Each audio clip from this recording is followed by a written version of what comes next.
ये जो 5 विषय हैं ये हमें कहीं का नहीं छोड़ेंगे। ये 5 विषय, शब्द, स्पर्श, रूप, रस, गंध, इन्हीं में उलझी हुई है चेतना। ये धुंधुकारी कोई और नहीं, उद्दंड, अशिष्ट, और जो भद्र है, अभद्र जो है, अविनीत हमारा मन, ये धुंधुकारी है। ये धुंधुली कोई और नहीं है। जो बुद्धि में स्पष्टता नहीं है वही धुंधुली है। आत्मदेव कोई और नहीं, चारों ओर से घिरे हुए हम ही आत्मदेव हैं और कोई नहीं। अपने विकारों से, अपनी कामना ऐषणाओं से, अपनी अंतहीन कामनाओं के सैन्य दल से घिरे हुए हम खुद। और भागवत में आता है कि वो प्रेती योनि में गया, धुंधुकारी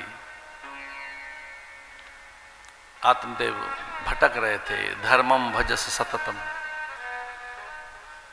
उपदेश दिया आत्मदेव ने, ज्ञान यज्ञ करिष्यामि शुक्र शास्त्र कथोज्वलम। भागवत की कथा सुनाई, गौकर्ण ने, धुंधुकारी मुक्त हुआ, धन्या भागवती वार्ता प्रेत पीड़ा विनाशनी। शब्दों से मुक्त किया, शब्दों से ही तो बंधे हैं हम, बंधे ही तो यहाँ कच्चे धागों से हैं। ये बड़ा अद्भुत ग्रंथ है। आने वाले दिनों में आप सुनेंगे कि किस तरह की ये साइकोथेरेपी है, किस तरह की ये मास काउंसलिंग है, किस तरीके का ये मन का उपचार है ग्रंथ, कि जिसमें हम अपने मन, बुद्धि और अपने विकारों से अलग दिखते हैं, बिल्कुल अलग, जो हमें अलग कर देता है। उस ऐसे ग्रंथ की ओर बढ़ रहे हैं। आज पहला दिन, भूमिका का दिन। किसान पहले तैयार करता है खेत को, और जब पूरा खेत तैयार हो जाता है फिर बीज डालता है। कुम्हार तैयार करता है मिट्टी को, जब मिट्टी पूरी तैयार होती है तब उसमें से वो पात्र बनाता है। चित्रकार तैयार करता है रंगों को और कैनवस को, फिर वो चित्र बनाता है।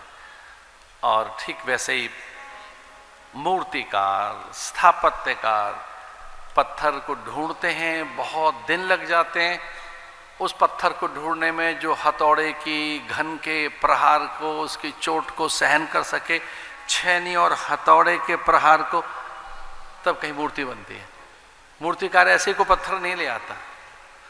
मूर्तिकार पत्थर लाता है, ढूंढता है, लंबे समय तक श्रम करता है, अच्छा पत्थर लाकर वैसे रंगों को तैयार कर चित्रकार, ठीक वैसे ही किसान तैयार करता है धरती को, ठीक वैसे कुंभकार तैयार करता है मिट्टी को, और सच मानिए वैसे ही गुरु हमारे मन को तैयार करते हैं। विविध परिस्थितियों में हमारा मन तैयार होता है और फिर कहीं वो बीज डाला जाता है, और जैसे ही अध्यात्म का बीज आता है तब फिर बीज में से वृक्ष निकलने लगता है।